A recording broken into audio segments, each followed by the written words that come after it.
Assalamualaikum warahmatullahi wabarakatuh. Perkenalkan, nama saya Aisyah Salvira dari kelas 12 IPS 4 absen 2.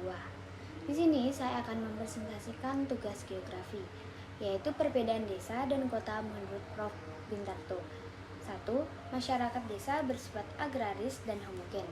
Mayoritas penduduk desa bekerja di sektor pertanian dengan jenis pekerjaan yang sama. Sedangkan masyarakat kota cenderung non-agraris dan heterogen. Jadi penduduk kota itu bekerja di luar sektor pertanian dengan jenis pekerjaan yang bermacam-macam. Yang kedua, pekerjaan di desa bersifat umum dan rata-rata penduduk tersebut memiliki kemampuan yang sama. Atau mayoritas penduduk desa bekerja di sektor pertanian, maka ruang kerja terbuka. Sedangkan di kota, ruang kerja itu bersifat tertutup, yaitu sebagian pekerjaan yang dilakukan di ruang terbuka, tetapi untuk perkantoran dilakukan di ruangan yang tertutup. Yang ketiga, musim sangat mempengaruhi pekerjaan di desa. Maksudnya itu seperti curah hujan. Curah hujan itu sangat berpengaruh pada kegiatan pertanian, baik di sawah, irigasi, maupun di ladang. Sedangkan musim tidak mempengaruhi pekerjaan yang ada di kota, hanya cenderung menjadi faktor penghambat. Dan yang keempat, pekerjaan di desa bersifat umum dan rata-rata penduduk tersebut memiliki kemampuan yang sama. Sedangkan pekerjaan di kota bervariasi dan ada spesialis pada bidang tertentu. Dan yang kelima, di desa jarak rumah dan tempat kerja itu cenderung sangat dekat, sehingga sarana transportasi seperti motor, mobil, dan lain-lain tidak begitu diperlukan. Sedangkan di kota, jarak rumah dan tempat kerja itu kebanyakan kan sangat jauh, sehingga sarana transportasi sangat diperlukan. Interaksi desa dan kota keruangan desa menurut Jazuli. Yang pertama, bentuk desa linier memanjang mengikuti jalur raya atau alur sungai. Nah, pola semacam ini tuh dapat kita jumpai di daerah yang dataran, terutama di dataran rendah. Tujuannya itu mendekati prasarana transportasi, jalan atau alur sungai sehingga memudahkan mobilitas manusia, barang, ataupun jasa. Yang kedua, bentuk desa mengikuti garis pantai. Nah, pola semacam ini tuh kita dapat jumpai di pesisir. Tujuannya untuk mengikuti garis pantai karena mayoritas penduduk ini sumber perekonomiannya berasal dari pesisir dan laut sehingga dekat dengan bahan baku. Yang ketiga, bentuk desa terpusat, yaitu bentuk desa semacam ini banyak kita jumpai ya di wilayah pegunungan. Tujuannya itu agar penduduk yang berasal dari keturunan yang sama sehingga antara sesama warga masih merupakan saudara ataupun kerabat.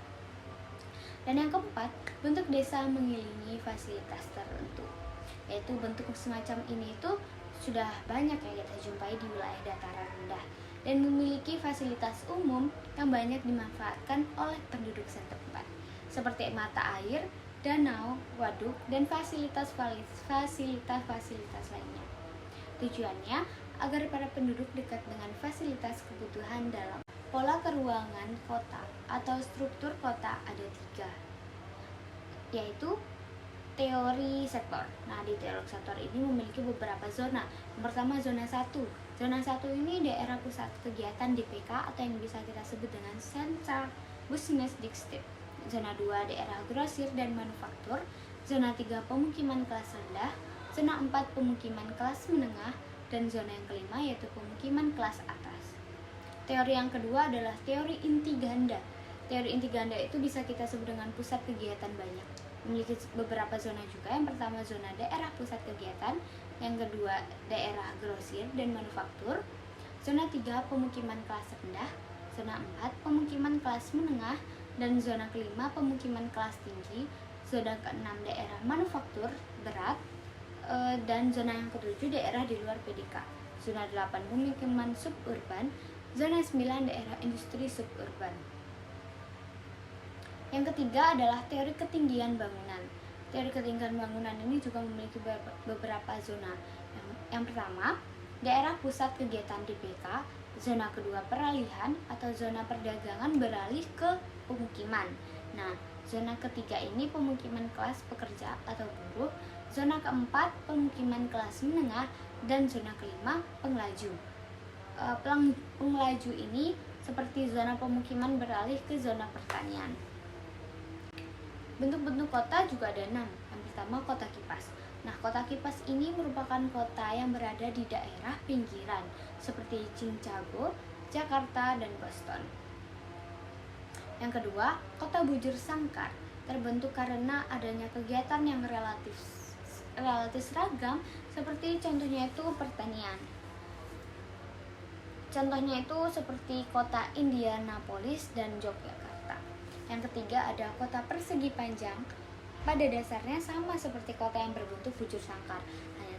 Hanya saja pada kedua sisinya terdapat hambatan alami seperti topografi, hutan ataupun gurun. Yang keempat, kota bintang. Kota bintang ini merupakan bentuk kota yang jalur transportasinya mirip dengan Ribbon City.